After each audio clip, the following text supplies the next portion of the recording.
Okay, then we will start today's session then.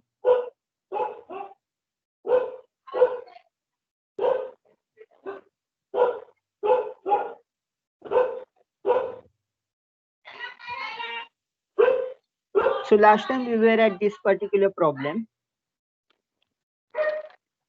I have already solved this problem in spherical coordinates and I have given you the question to solve this particular same thing in the Cartesian coordinate. तो आपको क्या करना था, Cartesian coordinate में same equation को solve करना था. तो उसका थोड़ा सा हमने देखा था what we are going to get through this particular equation.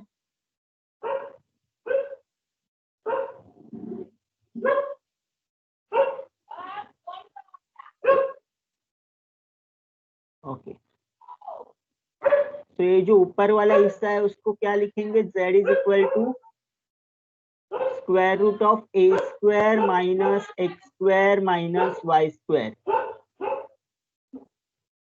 And जो नीचे वाला z एक्सिस है उधर इक्वेशन क्या होगा, z is equal to minus square root of, दूंगा दो चम्मच, रुको मैं दूंगी,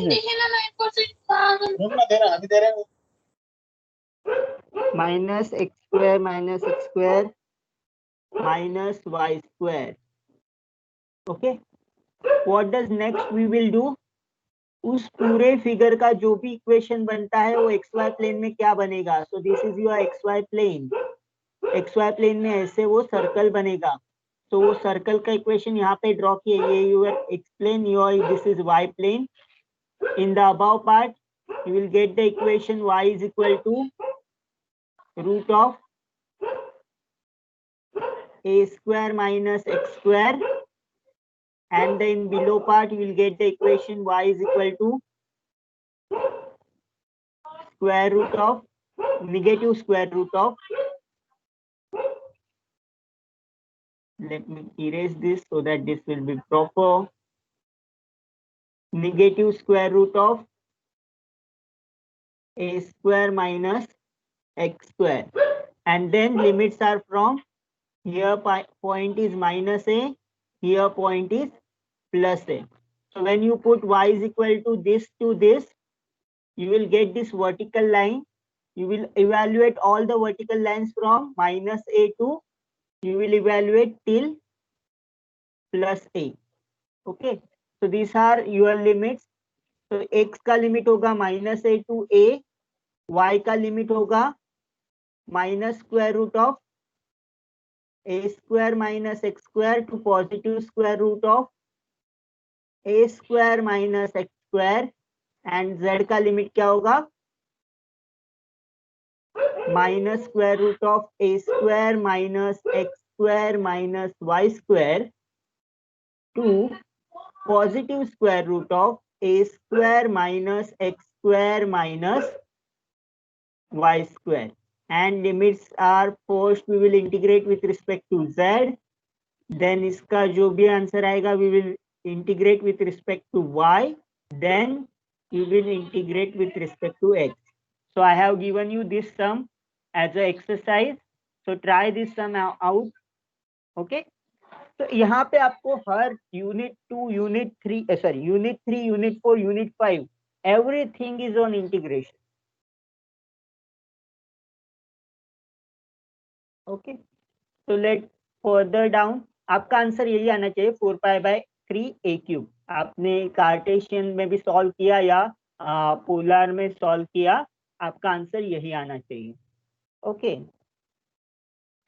नाउ नेक्स्ट क्वेश्चन,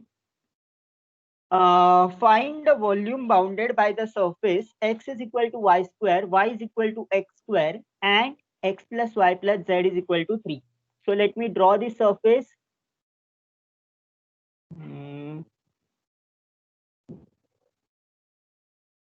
क्या बोला था मैंने आपको, अगर कोई 3D ग्राफ ड्रॉ करना है तो geogebra.org 3D पे जाओगे तो 3D कैलकुलेटर ग्राफ मिलेगा. And if you want planar graph, so you will take GeoGebra Classic. So here you will get plane graphs okay, तो let me plot the graph. आपका graph कौन सा है? x is equal to y square, y is equal to x square and x plus y plus z is equal to 3.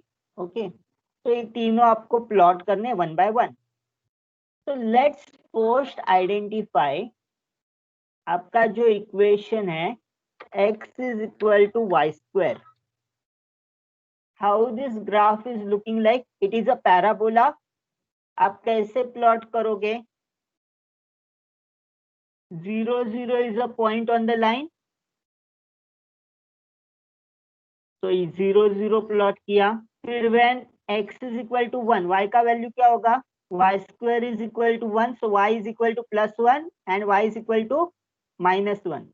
If you take x is equal to 2, y का value क्या होगा? y square is equal to 2, so y is equal to 1.41, that is root 2, and यहाँ पे negative root 2, root 3, negative root 3, और 4 के लिए अगर y square is equal to 4 है तो पॉइंट क्या होगा? y is equal to 2 and y is equal to -2. So ये पूरे पॉइंट से आपको ये पैराबोला पास होता है. So let me erase all this point. तो आपने पैराबोला का इक्वेशन प्लॉट किया, x is equal to Y square. अभी ये पैराबोला आप समझो कि यहाँ पे जो 0 पॉइंट है वहां से ये स्क्रीन के अपनी तरफ, मतलब आप जहां पे देख रहे हो स्क्रीन में, आपकी तरफ z एक्सिस बाहर आ रहा है, स्क्रीन के बाहर आ रहा है. तो ये जो ग्राफ होगा, ये ग्राफ कैसे बाहर आएगा? ऊपर बाहर आएगा, z एक्सिस के ऊपर बाहर आएगा. सो मैं जो बोल रहा हूँ मैं यहाँ पे 3D में करके बताता हूँ कि अगर आपका इक्वेशन का इनपुट है x is equal to Y square in the 3D dimension, तो आप ये जो xy प्लेन देख रहे हो, ये वाला, this is your xy plane. मैंने क्या बोला था, xy प्लेन कैसे होता है? तो यहाँ पे वो जो पैराबोला शेप है प्लॉट हो गया, और वो z एक्सिस के यहाँ पे बाहर आ रहा है. देखो, ऊपर भी बाहर आ रहा है एंड नीचे से भी बाहर आ रहा है. Okay, so what you are thinking, you will क्या बोलते हो उसको, आप विजुअलाइज कैसे कर सकते हो? वो बाहर आ रहा है, वो पैराबोला जो है बाहर आ रहा है, मतलब उस डायरेक्शन में आप ऐसे बाहर वो ले रहे हो. Similarly in 2 dimension equation y is equal to x square भी पैराबोला होता है, बट पैराबोला का शेप कैसे होता है? This shape, y is equal to x square. Again उसको पॉइंट्स अगर प्लॉट करने हैं तो let me plot the point 0 0, x is equal to 1, y is equal to 1. Plot करो सब. x is equal to 2, y is equal to 4, क्योंकि y क्या होगा? x स्क्वायर होगा. Then x is equal to 3, y is equal to 9. तो बहुत ऊपर जा रहा है. तो ये क्या है? पैराबोला आपने प्लॉट कर दिया. ठीक है, अभी सेम पैराबोला जब आप 3D में प्लॉट करोगे तो 3D में वो क्या होगा? XY प्लेन से बाहर आएगा, Z एक्सिस में बाहर आएगा. So let us plot this parabola y is equal to x square. Can you see this parabola? y axis पे वो जो पैराबोला बन रहा है, देखो कैसे बन रहा है. तो सेम इक्वेशन आपका बाहर आ रहा है. तो इसका कलर चेंज कर देते हैं. Let me change this colour. कौन सा कलर रखूं? एनीवन? कोई है कि नहीं मीटिंग में? Green colour. Okay, so let's give it light green color. तो लाइट ग्रीन कलर में वो कलर बन गया है y is equal to x square. Can you see now? दो अलग अलग पैराबोला कैसे बाहर आ रहे हैं. नाउ थर्ड पॉइंट इज क्या है? आपका इक्वेशन जो है वो x plus Y plus Z is equal to 3 है. So x plus Y plus Z is equal to 3 है, तो 3 पॉइंट से प्लॉट होता है. ये देखो, ये वाला पॉइंट होगा, क्योंकि अगर मैंने x एक्सिस पे 3 लिया, 3 0 0 इज द पॉइंट का कोऑर्डिनेट. a का कोऑर्डिनेट देखो यहाँ पे, a का कोऑर्डिनेट विल बी 3 0 0. तो x क्या है? x का वैल्यू 3 है, y का वैल्यू 0 है, z का वैल्यू 0 है. Can this point lies on the plane 3 0 0? It satisfies the equation of the plane x plus y plus z is equal to 3. Similarly, ये वाला जो पॉइंट है y एक्सिस पे 3, y एक्सिस पे 3 लूंगा तो मेरा क्या होगा, this point also satisfies the equation of the plane. Again y axis पे 3 है, 0 3 0, y का वैल्यू 3 है, बाकी दो वैल्यू 0 है। And third point I will plot से 0, 0, 3 और this is C, so I will write capital C is equal to this. Okay, so C plot कहाँ पे हो गया, Z एक्सिस पे प्लॉट हो गया। देखो यहाँ पे Z एक्सिस पे C प्लॉट हो गया, ठीक है। तो लेट्स स्टॉप दिस एनिमेशन। तो Z एक्सिस पे C प्लॉट हो गया। अगर मैं 3 पॉइंट ज्वाइन कर देता हूँ लाइन सेगमेंट से, तो let us draw the line segment.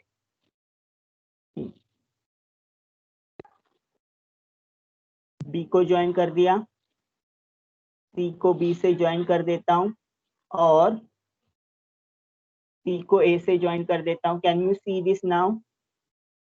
Let me move it. Understood? This triangle आपको दिख रहा है, ये आपका प्लेन का ट्रायंगल है। सो जो भी प्लेन पास होगा वो एक ट्रायंगल से पास होगा।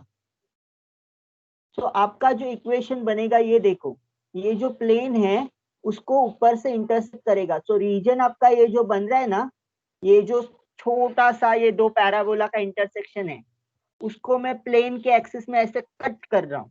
ओके, तो ये कट करने के बाद a z is equal to 0 plane है, और ये ऊपर वाला पॉइंट जो होगा वो क्या होगा, ये पैराबोला का एंड ये प्लेन का इंटरसेक्शन होगा। So let me give you the proper way, let me plot that plane manually. तो प्लेन का इक्वेशन बोलो क्या था, x plus Y plus Z is equal to 3। तो ब्लू कलर में प्लेन आ गया। Can you see this now?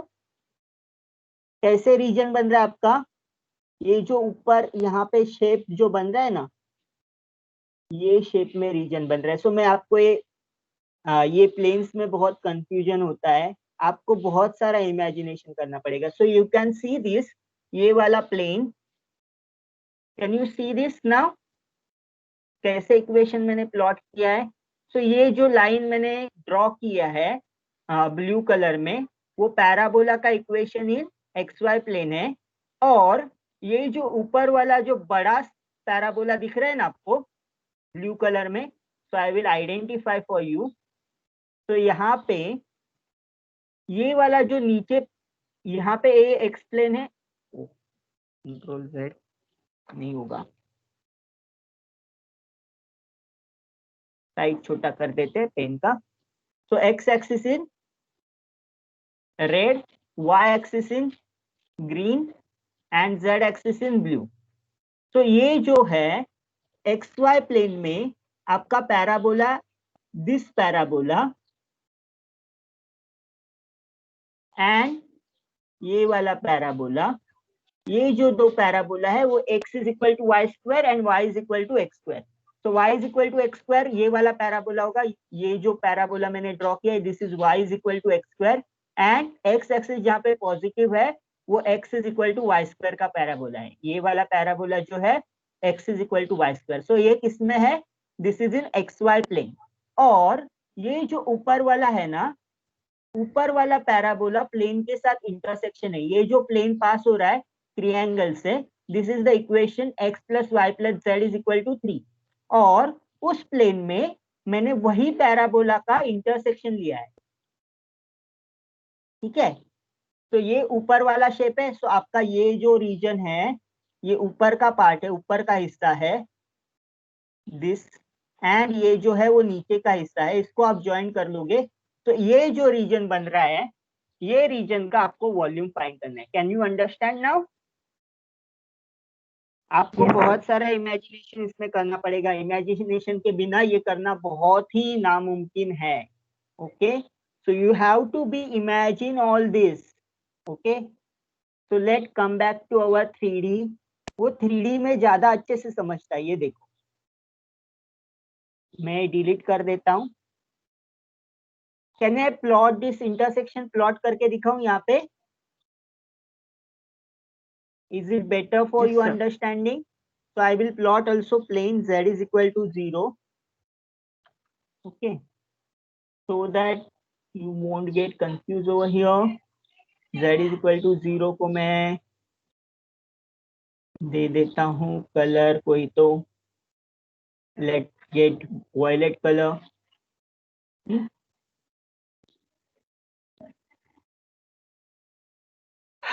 कितने सारे सरफेसेस प्लॉट किए हमने, अंडरस्टूड करो सिर्फ आप इक्वेशन. तो ये आपका तिरछा वाला हिस्सा है, कटिंग सेक्शन है, और ये देखो कैसे मतलब प्लेन प्लॉट हो रहा है. ओके, सो आपको जो हिस्सा चाहिए वो ये है. You want this particular part. मैं यहाँ पे ड्रॉ करके दिखाता हूँ तो आपको समझेगा. नीचे ऐसे, तो ये जो पाइप का शेप है ना, बट पाइप ऐसे आप इमेजिन कर सकते हो, बाम्बू का जो शेप होता है वो शेप का, ये जो शेप मैंने अभी ड्रॉ किया, इस शेप का आपको वॉल्यूम निकालना है. तो नीचे क्या होगा, y is equal to x square, X is equal to Y square. ऊपर भी वही ड्रॉ करे है, बट वो किस प्लेन में है, ये वाला जो प्लेन है, ये वाला plane x plus Y plus Z is equal to 3, इस प्लेन में वो दो पैराबोला का इंटरसेक्शन लिया हुआ है. और नीचे जो इंटरसेक्शन है वो नीचे ये वाले प्लेन में z इज इक्वल टू 0 में वो पैराबोला का इंटरसेक्शन लिया हुआ है, और ये सिर्फ हाइट है. ओके, तो आपको इस पर्टिकुलर रीजन का, जो मैंने यहाँ पे ड्रॉ किया, इस पर्टिकुलर रीजन का वॉल्यूम निकालना है. तो let's come back to our, let me delete all this, let's come back to our discussion over here. कहाँ पे था पीडीएफ? हाँ, तो कैन यू सी, यहाँ पे भी वही शेप में ड्रॉ करके बताता हूँ सो दैट ये दिस विल बी क्लियर. आपको यहाँ से, सॉरी मेरा ड्राइंग परफेक्ट नहीं है,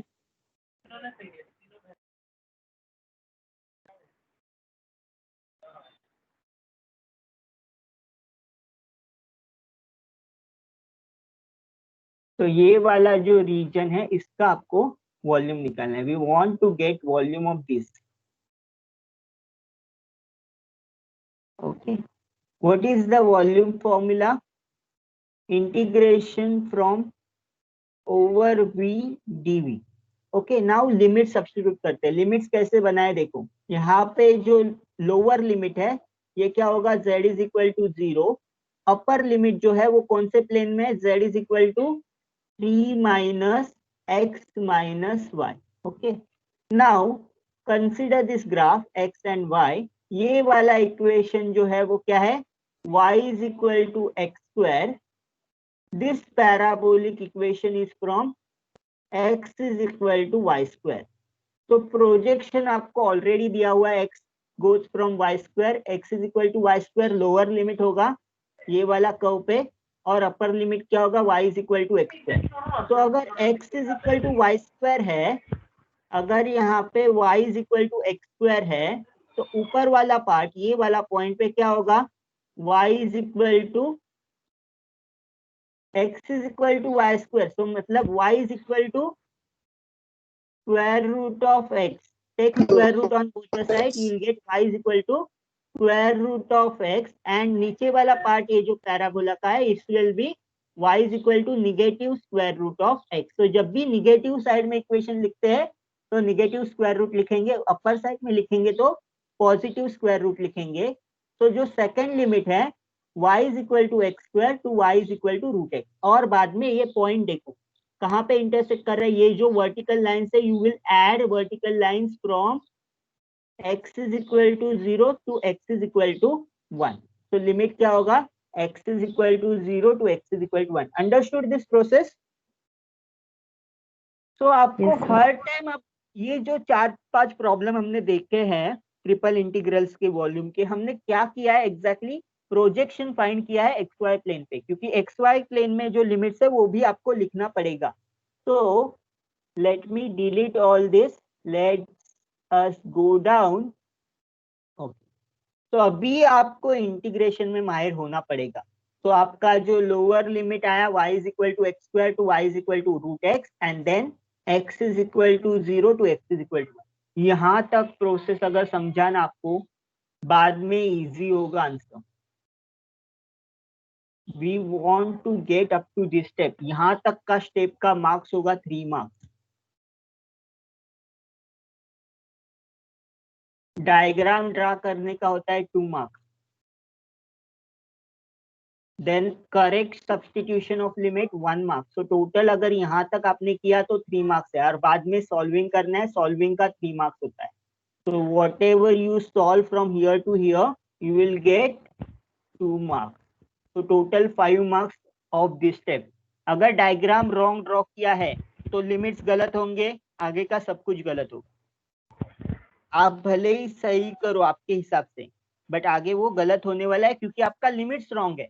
तो जब तक आपका diagram is main important in the volume problem. Okay, so understood this. So let me delete all this. आपका इंटीग्रेशन का लिमिट्स मिल गया यहाँ पे। अभी इंटीग्रेट करो with respect to z, z होगा dz का इंटीग्रेशन। तो 0 to 3 minus x minus y। तो 3 minus x minus y वैसे ही बनेगा। अभी आपको इंटीग्रेट करना है from x square to root x square to root x। करो integrate with respect to y, integrate करना है, क्या होगा? Unmute yourself. 3y Yes, minus x Ahmed. minus तो y square upon 2. किसी ने तो बोला बट आवाज इतना अच्छा से नहीं आया, जरा जोर से बोलो। 3y minus xy minus y square upon 2. बराबर है। सो 3y क्यों आया? क्योंकि ये कांस्टेंट है with respect to y। 3 is a constant, so we will multiply with y। Since x is also constant with respect to y, we will multiply with y। And y का integration कैसे करेंगे? y square by 2। y square का integration y cube upon 3। So that kind of formula we have used over here. Then substitute the limit. Root x substitute करना है, x square substitute करना है। 3 root x आया minus x root x आया, और फिर x by 2 आया minus, यहाँ पे क्या है, x स्क्वायर सब्स्टिट्यूट करेंगे तो 3x स्क्वायर आएगा, x into x square will become x cube, and y square है तो x रेज टू 4 अपॉन 4। तो इसके आगे सॉल्व करो। आगे का स्टेप आप बताओ मुझे क्या लिखूंगा मैं। Integration from 0 to 1, 3 root x as it is. Okay, but इसको मैं इंटीग्रेशन अच्छे से नहीं कर सकता 3 रूट x का, तो मैं क्या करूंगा, यहाँ पे इरेज कर दूंगा। Instead of 3x I can write 3x raise to 1/2। Root मतलब 1/2 माइनस, यहाँ पे x का पावर क्या होगा, x raise to 3/2। Since x raise to 1 है, x रेज टू हाफ है, 1 प्लस 1/2 इज 3/2। Then minus x/2 as it is, then minus 3x square, then minus minus minus outside है तो ये क्या हो जाएगा, plus x cube, and then minus minus will become plus x raise to 4/2। इस पूरे का आपको इंटीग्रेशन करना है विथ रिस्पेक्ट टू dx। अभी मुझे एक एक का इंटीग्रेशन बताओ। 3 बाहर आएगा, what is integration of x raise to half? X raised to 3/2 upon 3/2. x raise to 3/2 upon 3/2। तो 3/2 को जगह पे हम लोग क्या लिख सकते हैं, instead of 3/2 we can write into 2/3। Since 3/2 is in the denominator, we can take out in the numerator like this 2/3 minus, इसका इंटीग्रेशन क्या आएगा, 3/2 पावर है उसमें ऐड करो 1, क्या होता है 3 + 2 5, 5/2 होगा। So you can write this as x raised to 5/2 upon 5/2। Upon 5/2 है तो मैं मल्टीप्लाई में क्या लूंगा, 2/5। सिंस इन द डिनोमिनेटर को मैं न्यूमरेटर में कन्वर्ट करने के लिए मैं क्या करता हूँ, उल्टा कर देता हूँ। 5/2 का उल्टा 2/5 plus minus 1/2 common, what is integration of x? x square upon 2. x square upon 2। तो लिखो, ब्रैकेट में लिखो, धीरे धीरे सॉल्व करना, कोई ढाई नहीं अपने को। माइनस 3 बाहर, x स्क्वायर का integration x cube upon 3 plus x cube का इंटीग्रेशन एक से बढ़ाना है x raise to 4 upon 4 plus, अभी मैं डायरेक्टली लिखता हूं क्योंकि मेरे पास जगह नहीं, x4 का इंटीग्रेशन होगा x रेज टू 5 अपॉन 5। ये Five. समझा? बट 5 के साथ यहाँ पे क्या है, डिनोमिनेटर में 2 है, सो 5 इंटू 2 डिनोमिनेटर में करेंगे। तो इसको हम लोग अभी आगे सॉल्व करते हैं। ये समझे यहाँ तक स्टेप? Yes, sir. तो क्या आया, 2 इंटू एक्स रेज टू 3/2, वो मैंने कर दिया था। 2/3, 3 विल गेट कैंसल, 2 बचेगा। देन यहाँ पे क्या बचेगा, 2/5 से मल्टीप्लाई किया हमने, फिर एक्स स्क्वायर अपॉन 4 लिया, माइनस एक्स क्यूब, क्योंकि 3 will get cancel out, x raise to 4 upon 4, x raise to 5 upon 5। So यहाँ पे थोड़ा मिस्टेक है, this is the mistake. Instead of this 5, क्या हो रहा है ये,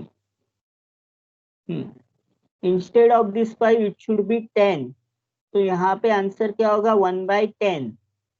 अभी करो इसको, 2 minus 1 is equal to 1, minus 1/4 plus 1/4 will get cancel out. अभी क्या बचेगा, 1 प्लस 1/10 माइनस 2/5। तो 2/5 के जगह पे instead of this 2/5 I will write 1 plus 1/10, दोनों को मल्टीप्लाई करो 2 से, 4/10, so it is 1 minus 3/10. so 1 minus 3/10 is, answer will be 10 minus 3 is 7, 7/10. this is the correct answer. so मेरा यहाँ पे मिस्टेक हुआ तो आगे वाले स्टेप में भी मिस्टेक होगा calculation, so I will correct in final PDF. okay, so this is how you solve the triple integral.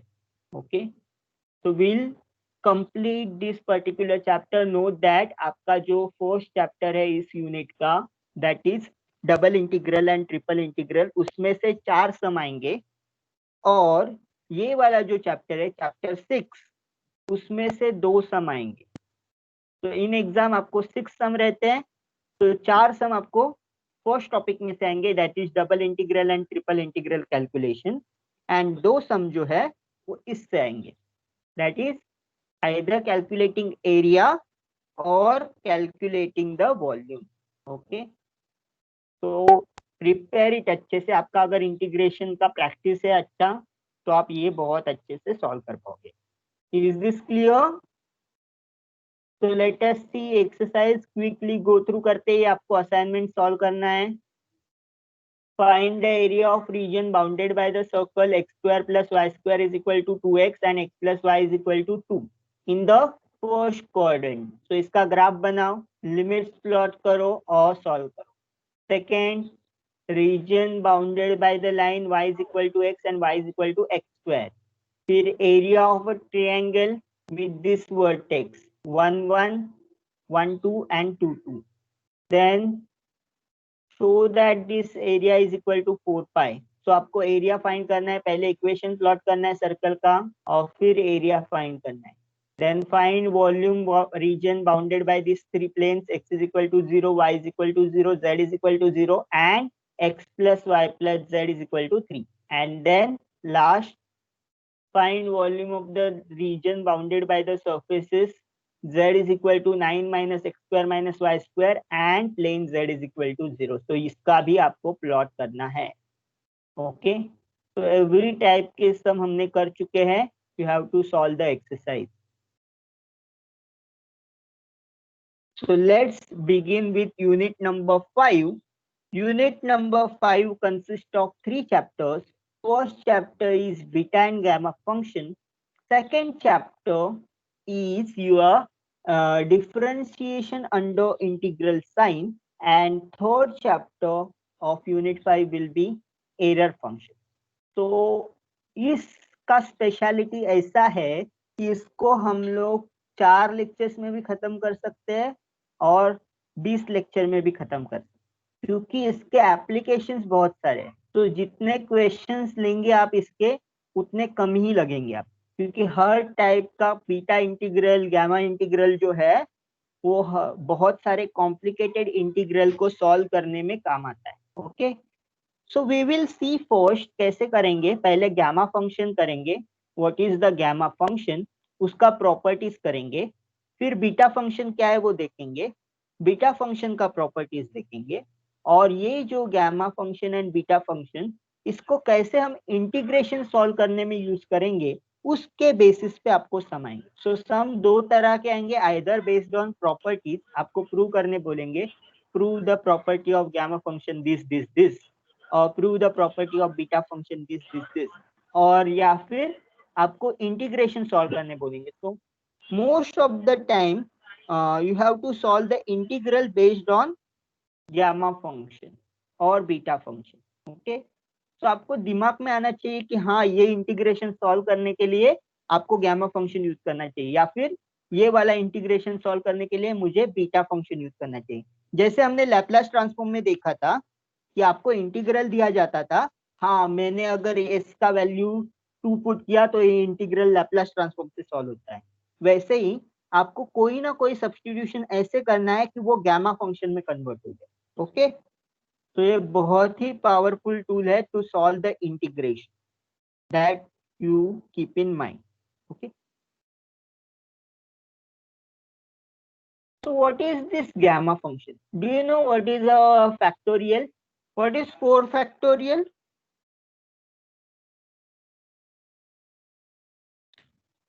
4 into 3 into 2. ये क्यों बड़ा बन जाता है automatically? 4 into 3 into 2 into 1, right? Answer आता है 24। What is 5 factorial?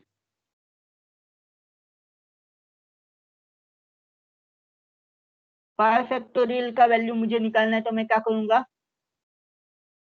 5 into 4 factorial. So I can multiply this 5 into 24. What is the answer? You will get 5 factorial is equal to 120. Yes or no? Yes, sir. Okay. So now, अभी मुझे आप एक बात बोलो कि can I write the factorial of 3.5? What is factorial 3.5 factorial or 2.3 factorial?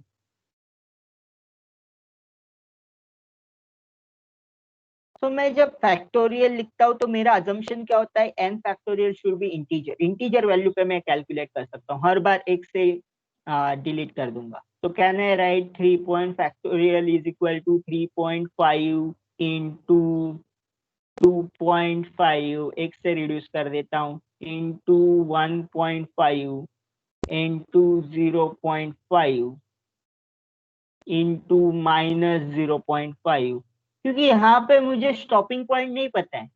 जब मैं यहाँ पे रिड्यूस करते जा रहा हूँ, या फिर 2.3 का भी देख लो, 2.3 इंटू 1.3 इंटू 0.3 इंटू -0.3, मतलब क्या है? मेरा फैक्टोरियल का जो वैल्यू है वो कहाँ पे स्टॉप करना है मुझे नहीं पता है। यहाँ पे मैं बोल सकता हूँ कि हाँ 1 आएगा तब स्टॉप करो, मल्टीप्लीकेशन स्टॉप करो। यहाँ पे एक बार में 0.5 आ रहा है, दूसरे बार में 0.3 आ रहा है, तीसरे बार में 0.2 आ सकता है, तो मुझे पता ही नहीं कि स्टॉप कहाँ पे करना है। So what to do to get this particular problem, a solution of a factorial for any point, मतलब डेसिमल पॉइंट हो तो उसका भी अगर आपको फैक्टोरियल फाइंड करना है So this mathematician Euler has come up with the solution. आपका जो इक्वेशन है ना Euler's formula, वो सेम मैथमेटिशियन ने बनाया है. What is Euler's formula? E raised to I theta is equal to cos theta plus I times sin theta. ये वाला फॉर्मूला हमने देखा था कॉम्प्लेक्स नंबर में. The same mathematician Euler has come up with the concept of generalized factorial. और generalized factorial मतलब non integer value, जो decimal point का वैल्यू होता है उसका अगर हम लोग को फैक्टोरियल निकालना है, so generalize this by definite integration. That means integration के दो टाइप होते हैं. अगर उसमें लिमिट्स नहीं है तो उसको इनडेफिनाइट इंटीग्रेशन बोलते हैं, और अगर उसमें लिमिट्स है from A to B integration evaluate करना है तो उसको बोलते हैं definite integration. This definite integration जो ऑयलर ने सजेस्ट किया था, वो डेफिनाइट इंटीग्रेशन फैक्टोरियल का वैल्यू देता था. मतलब क्या है कि मैं बाद में आपको ये प्रूव करके बताऊंगा. This is the notation of gamma. Gamma n+1 is equal to n factorial for all n belongs to the natural number. तो ये नेचुरल नंबर के लिए हम लोग को गामा n+1 निकालेंगे तो उसका वैल्यू होता है n फैक्टोरियल. ओके, तो इसीलिए हम लोग इस गामा फंक्शन को, अगर मुझे निकालना है 3.5, I will calculate gamma of 4.5. So it is a generalized way where I can get a factorial of any number which is need not be an integer. 3.5 integer नहीं है, फिर भी उसका अगर मुझे factorial निकालना है तो I will generalize it by the function called as gamma function. So gamma function is a definite integral which is known as Euler's integral of second kind. Euler's integral of second kind. And another function which is called as beta function which is known as Euler's integral of first kind. So ये gamma function का भी कोई integral definition होगा, and ये जो beta function है उसका भी कोई integral definition होगा. तो वो definition पहले पढ़ेंगे कि gamma function क्या है. जैसे हमने Laplace transform में किया था. What is the Laplace transform? Anyone? आपको पता है लैपलास ट्रांसफॉर्म कैसे निकालते हैं? Laplace transform of F of T क्या डेफिनेशन है? L of f of t equal to f of s. हाँ, एफ ऑफ एस, बट वो L of F of T हमने जो लिखा था इंटीग्रल फॉर्मेट में, वो क्या है इंटीग्रल?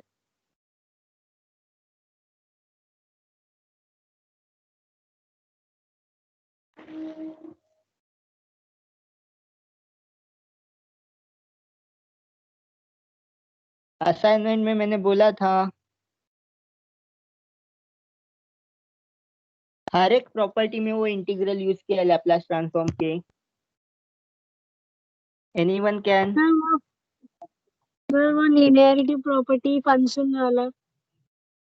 नहीं. When I write this Laplace transform of f of t, let me write over here.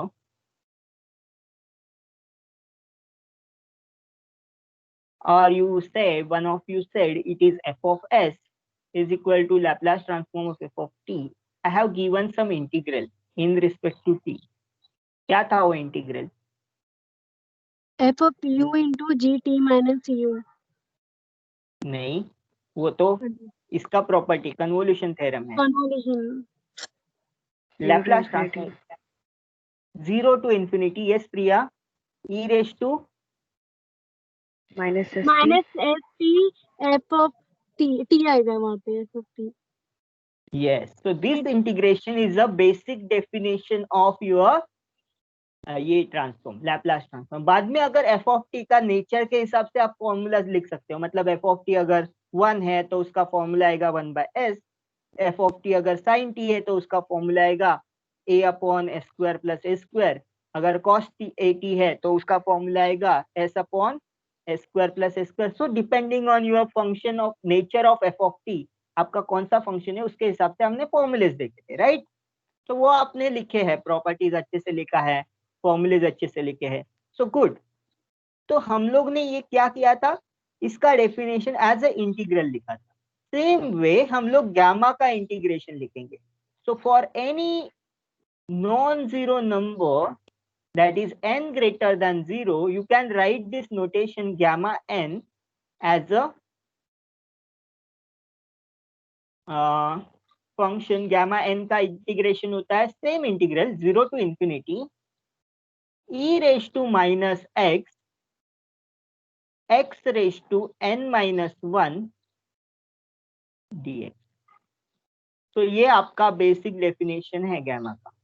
तो gamma function, this is the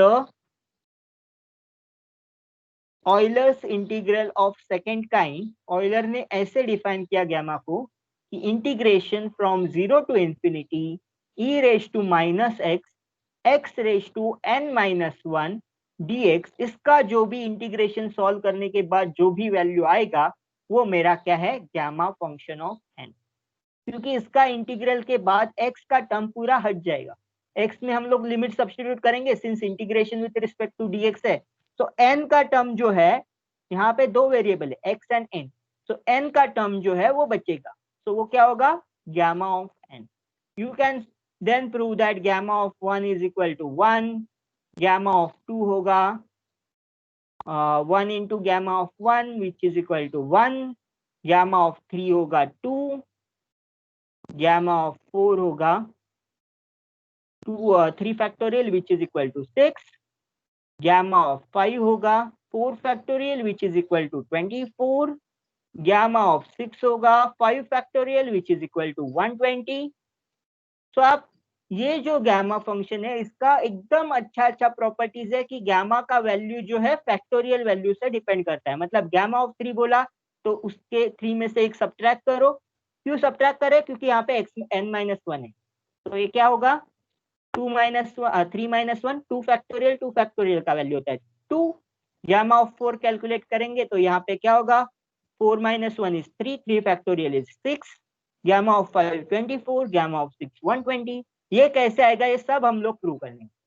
why it is coming out to be gamma of n+1 is equal to n factorial, क्योंकि basic definition of gamma function, it is a generalisation of a factorial. इतना ध्यान में रखो. तो let us go to our definition. So gamma function का definition है, जैसे मैंने बोला कि gamma function is denoted by Greek letter gamma. ये ग्रीक लेटर है कैपिटल गैमा, और हम लोग जब स्मॉल गैमा यूज करते हैं that is small gamma over here. If you want, this is small gamma, this is capital gamma, ऐसे कुछ तो होता है. In many of the books you will find this notation, जो स्क्वायर रूट सिंबल होता है वैसे सिंबल होगा, बट स्क्वायर रूट नहीं होगा, just this upper corner, this kind of corner. n मतलब क्या है, गैमा ऑफ n. सो ये नोटेशन भी कभी कभी यूज करते हैं. तो let me erase all this. So this is gamma function of n defined as the integral from 0 to infinity e raised to minus x raised to n minus 1 dx. Can you identify this integral in the Laplace transform of something? Compare करो e raised to minus st t raised to n minus 1 dt. What is this? It is a Laplace transform of t raised to n minus 1. What is Laplace transform of t raised to n minus 1? कोई भी assignment में देख के बताओ मुझे, क्या होता है Laplace transform of t raised to n minus 1?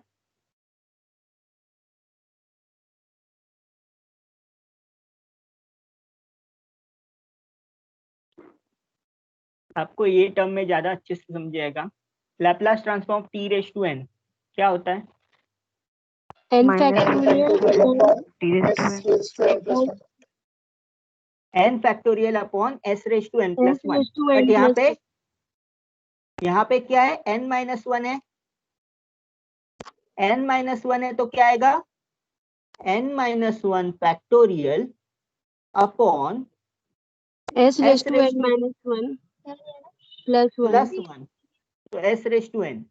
But अभी अपना जो वैल्यू है e raise to minus x है, तो x के साथ कोई भी टर्म s का टर्म जुड़ा हुआ नहीं है, तो s का वैल्यू होगा 1, so that I can write this as n minus 1 factorial upon 1 raised to n. 1 raised to n is 1, so we'll get only n minus 1 factorial. So Laplace transform gamma of n is equal to n minus 1 factorial, provided it is a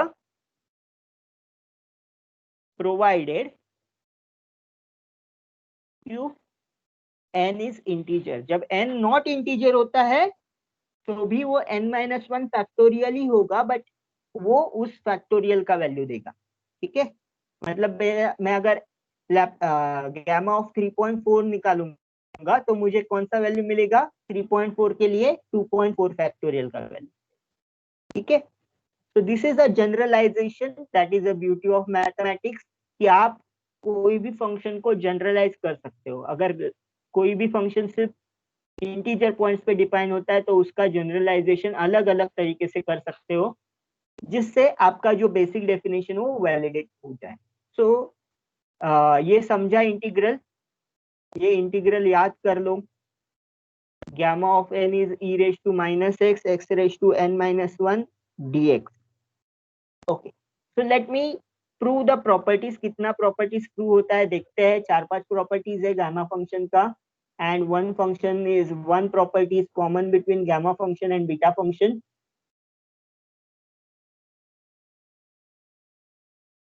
So first property, prove that gamma of 1 is equal to 1. What is the basic definition of gamma function? Basic definition of gamma function क्या है? ये वाला definition,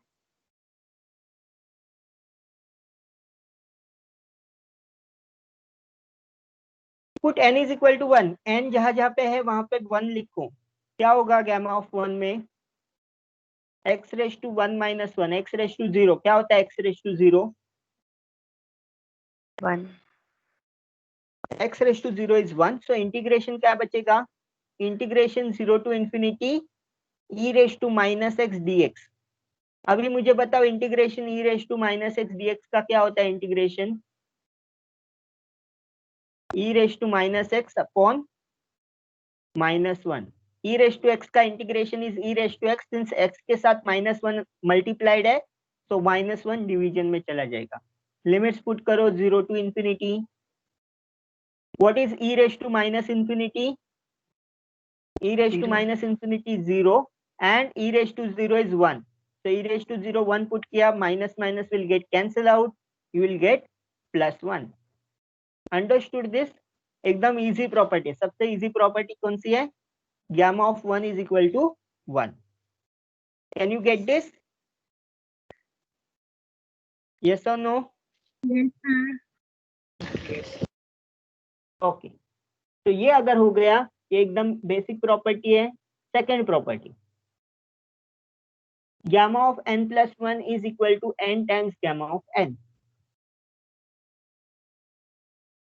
कैसे prove करेंगे? Again start with basic definition. Basic definition क्या है? फिर से लिखता हूँ, gamma of n is equal to integration 0 to infinity e raised to minus x x n minus 1 dt क्या dx? Yes.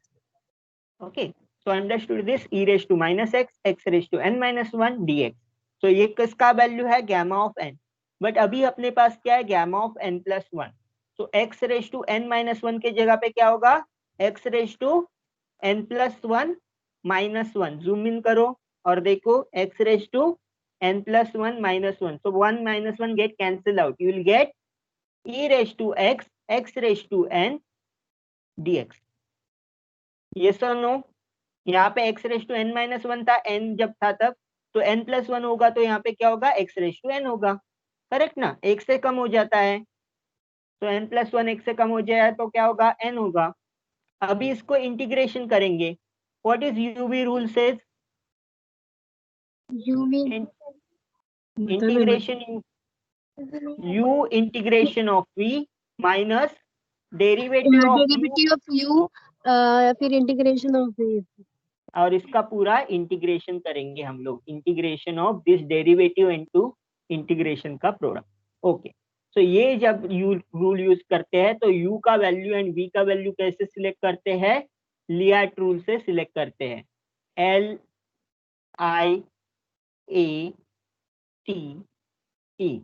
What is LIATE rule? Logarithmic L logarithm, वो I नहीं inverse, पता। Algorithm, trigonometric, exponential.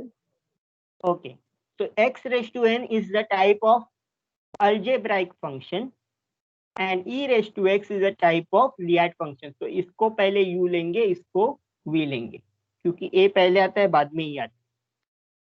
so x raised to n को u लेंगे और e raised to minus x को v लेंगे। हमेशा याद रखो कि जो हम v ले रहे हैं वो इजीली इंटीग्रेबल हो, और जो u ले रहे हैं वो इजीली डिफरेंशिएशन उसका इजीली कैलकुलेट करना हो। मतलब क्या है कि u का जो वैल्यू होता है वो ऐसा वैल्यू होना चाहिए जो इजीली डिफरेंशिएबल हो, और v का वैल्यू ऐसा होना चाहिए जो इजीली इंटीग्रेबल हो।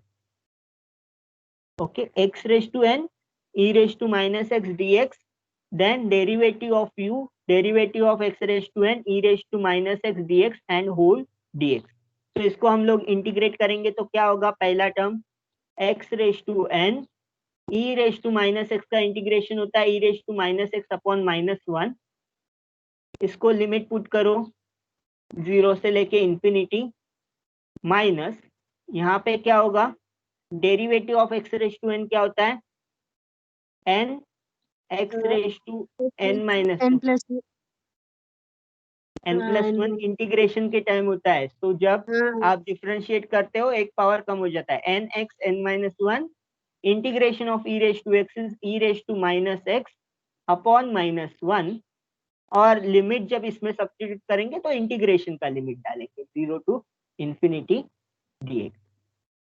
okay, so this is how you substitute the limits। so next step I will go down, minus x raised to x e raised to minus x limits from 0 to infinity, and second में directly limit put किया, since यहाँ पे minus sign मैंने जो denominator में आता है वो इसमें कर दिया, न्यूमरेटर में ही माइनस साइन कर दिया, तो minus minus will become plus.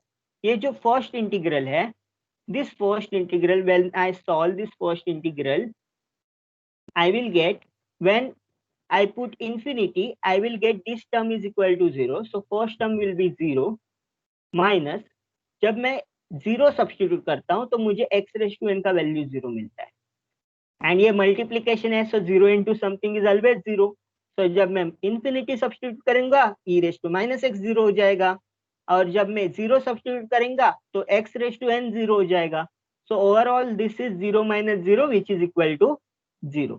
so only second limit बचा है, so ये minus sign and minus sign will become plus sign, so it is plus infinity 0 से infinity n into x raised to n minus 1 e raised to minus x dx। so n को बाहर निकाल दो, n e raised to minus x x raised to n minus 1 dx। so ये वाला जो term है, what is this? This is equal to gamma of, so what you have substitute? You have substitute is n into gamma of n। so समझा ये property, gamma of n plus 1 is equal to n times gamma of n। और अगर ये prove करने को आया तो आपको क्या करना है, ये एक बात ध्यान रखना है, इसमें आपको इंटीग्रेशन बाय पार्ट्स यूज करना है, यानी यूवी रूल इंटीग्रेशन का यूज करना है। ओके, यूवी रूल यूज करने के बाद आपको आंसर मिल जाएगा। gamma of n plus 1 is equal to n times 1। अभी मैं जो ये प्रॉपर्टी का आपको प्रूफ नहीं दे रहा हूं, मैं इसको आपको एक आइडिया दे रहा हूं कि अगर आपको gamma of 5 प्रूव करना है, so what is this gamma of 5 by this definition? 4 factorial। 4 factorial नहीं आता है, यहाँ पे मैं यही डेफिनेशन यूज कर रहा हूँ। what is this gamma of n plus 1 is equal to n times gamma of n, मतलब 5 में से एक घटाया क्या होगा, 4 into gamma of 4। अभी ये gamma of 4 है तो मैं क्या लिख सकता हूँ gamma of 4 के जगह पे 3 into gamma of 3, राइट। अभी ये जो gamma 3 है उसके जगह पे क्या लिख सकता हूँ 2 into gamma of 2, right? 4 into 3 into 2. What is gamma of 2? 1 into gamma of 1. तो ये वाला property, who is this? Aakash, Aakash Chaudhary.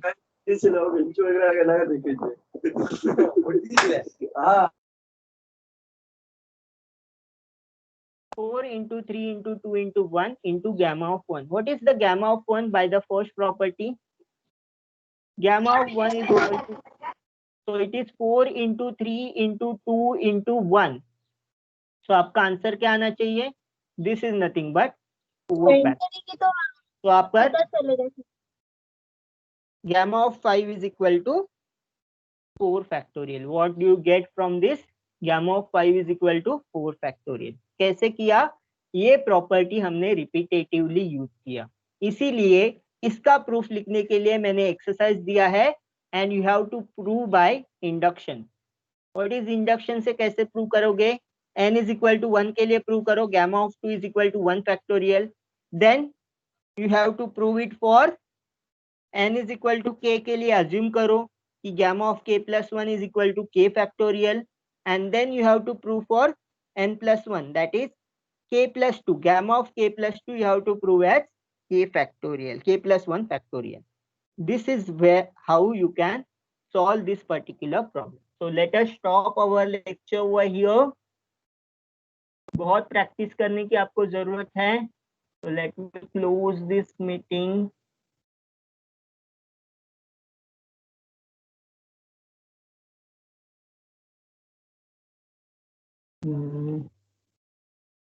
Sir exam होगा तो असाइनमेंट के क्वेश्चन आएंगे उसमें?